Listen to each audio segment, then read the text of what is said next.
Hi and welcome to my channel.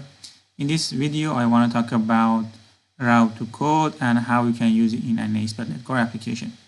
Usually routing leads to controllers, razor pages, or maybe signal or hubs, and recently gRPC services. Since ASP.NET Core 3, we have this endpoint routing that helps you to manage routing easier and faster. And one of the features that comes with endpoint routing is route to code, and we can let's see how it works and how we can use it in our projects.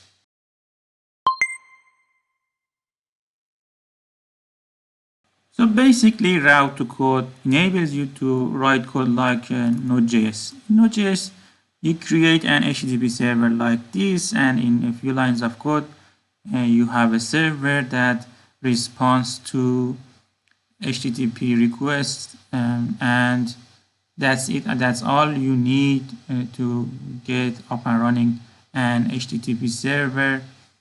Sometimes, especially in nowadays in microservices, this is all we need, and we have a very simple web service. We need to connect to one database collection, and we just want to respond with one type of request. In the old times, if you needed to create a simple application like this, you had to create controllers and go through MVC in ASP.NET Core, because routing was kind of limited to controllers and razor pages. But now with endpoint routing, it is possible to create just a function delegate and reach it directly from your base code. Let's see how it works. So I'm going to use VS Code and .NET CLI in this demonstration, and let's start with .NET New Web. Or let's create a folder first, my FIFA web app, or let's call it FIFA web app, and let's cd into it.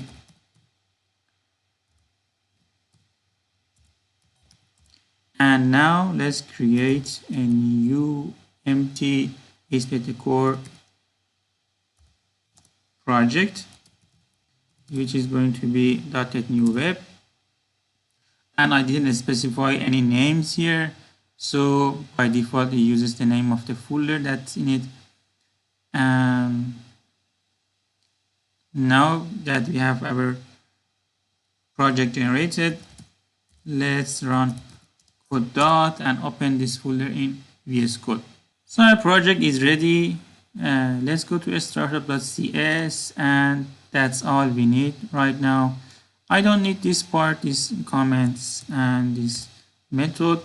All we need is this configure, and you already seeing how route to code works, because by default in an empty project, and that's all you get. And there is a map get which listens to request to this address and responds with a hello world. Let's save everything and run the project for the first time and see how it works. So our application is up and running. There's a hello world in here, so it shows that we can listen to addresses from the web and responds at least with simple text. Let's see if this works with another address like hi, and save it. Let's run it again. So we no longer can work with root address, but we can call hi, and everything works again. So what I want to do is to create a simple web service. I'm going to return some data in JSON format, and the data I've chosen for this demonstration is the FIFA 2021 players data, which is a CSV file. We are going to import it to Mongodb and filter it different ways and return it using route to code. I'm not sure how accurate this data is, but it doesn't matter. I've downloaded it from GitHub, I'm sure if you search for it in Google, you can find the repository. But let's go ahead and import it from this CSV file to MongoDB and then call it in our Json core project. So I go to my installation MongoDB folder, and the folder we need to bin is bin, and let's call this command. I'm in PowerShell, so I need to use dot backslash like this. I'm calling MongoDB, which is an application inside bin, and we are going to create a new database called FIFADB. The collection we are going to create is players, and the type of file that we are converting or importing is CSV, and the full address for the file is in here, and there's also a header line argument which we need because in this file there's a header, and we need to somehow inform MongoDB about this, and this is how we do it. So I run the command and wait for it to finish. As you can see, it connects to my local MongoDB and imports 17,000 documents, and there's no fail. So that's cool. We can now see the data in our MongoDB. I come to my MongoDB instance using Compass Community Edition, and let's go to FIFADB, and you can see players in here. Lionel Messi is the first, and here there's Cristiano Ronaldo too, and other players. I think Messi has the most overall score. Ronaldo is following the next. I'm not sure how accurate this is, but that's how the data is in our database. So let's go on and connect to this MongoDB database and return some data using route to code. Okay, in our application, we need to connect to MongoDB, and to do that, let's go to terminal and just close this and open a new terminal. I CLS this. Somehow I typoed app, but it doesn't matter now. Let's add a package .NET add package. We're going to add MongoDB driver and enter. I wait for it for download and restore, and that was quick, and we are ready. If I go to FIFA web app, we can see the Mongo driver in here. So now we can connect to MongoDB client and find data. So we have only one method in here, and let's go after routing. Doesn't really matter, but that's the place to see the code in this video. I'm going to create a client, use MongoDB client. I use control dot to reference it. Let's add connection. I use control dot. It's not working right now. Mongo client, there is no DB.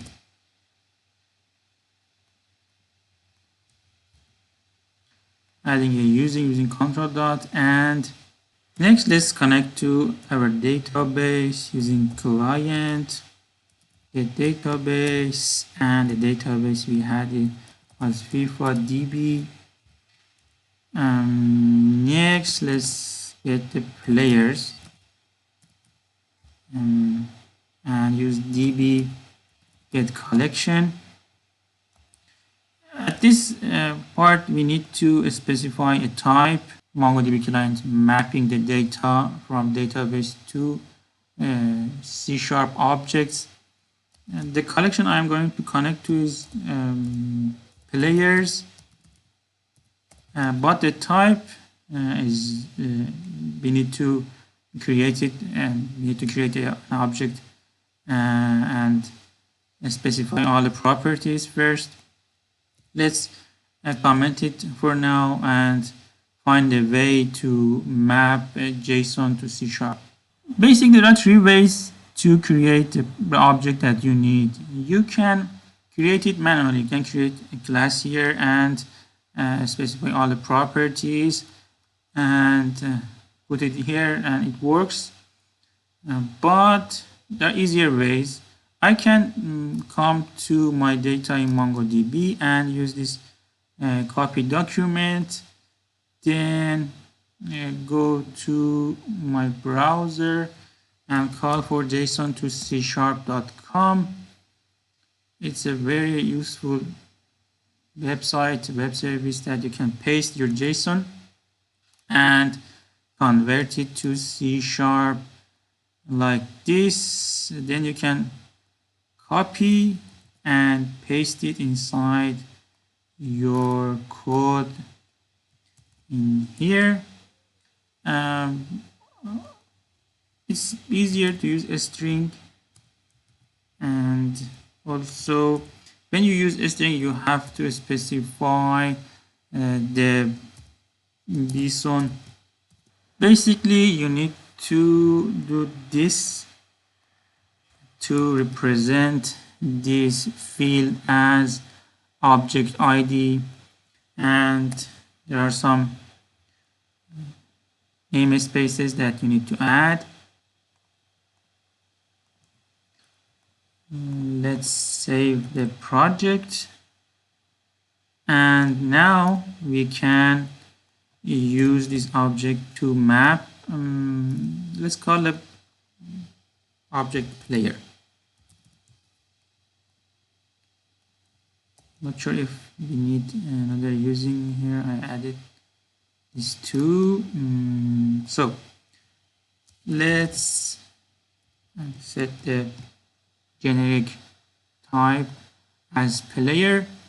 Now we have all the players in this collection, and we can filter it and send it back to the user. So to return the list of all players, we can use MongoDB with empty filtering, and let's do that by create a filter, and that let's find the data. The data equals to players, and find async is what I'm looking for, so I have to use a wait, and we are going to use empty filtering, and I'm going to use player as the type, and let's convert it to list and take only 100 items. I use semicolon. Let's hide this, and to return the JSON data we can use write as JSON async, and there is our data. Let's save it, and now let's run the project again. So my project is up and running. We have I think 100 items in here. I didn't count them, but seems to be right because all data counts for 18,000 items, but this is a lot less. So let's stop the project. We can add more filtering, and we can get route values here. Let's go ahead and add a team filter and filter you players by their team. So we need to add a route value, and it's going to be team. And to get data for the route value, we need to use context, request, and route values. Let's filter by team, and convert it to a string. And next we need to filter data using the name of the team. To do that, let's add a builder and go to builders of player and call for filter, and now the filter could be something like this. I'm going to use builder var and p dot team contains or starts with, can be both. Let's go with the starts with and team.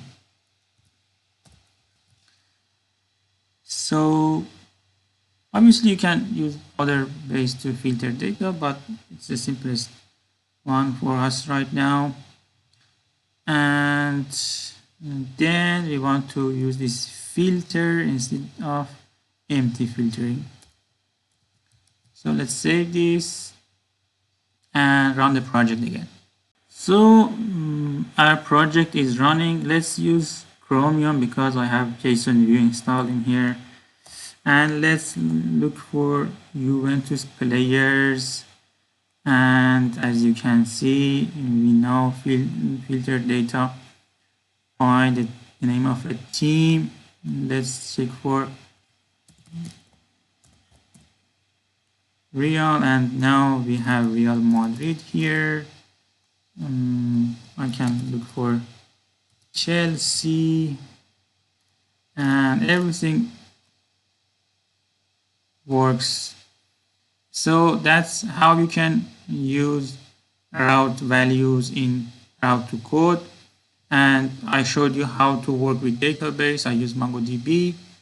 And that's it. This is the end of our video for today. I hope you like this, and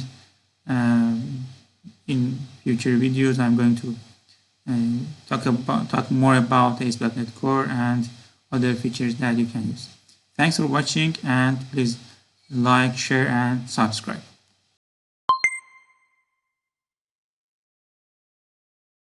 So I didn't mention the third way that you can convert JSON objects to C# objects. So let's go ahead and do that. I think we need to create a new project. We need a C# file, and the easiest way you can get that is to create an empty console application. Let's go to copy document in our Compass community, and now I can come to edit menu and use paste special, paste JSON as classes, and it takes care of everything and creates our object. Obviously we need to edit this a little bit, add a string and remove this because we don't need the object ID. And also we need to add the attributes that we added in here, and these ones I'm talking about. But Visual Studio can take care of the conversion between JSON and C# classes. And if you're using Visual Studio, it works easier. But in VS Code, you need to find ways around that. I'm not sure if there's an extension for VS Code to convert JSON to C#, but you can always use the website I showed you and do it in a easier way. Thanks again for watching, and see you in the next video.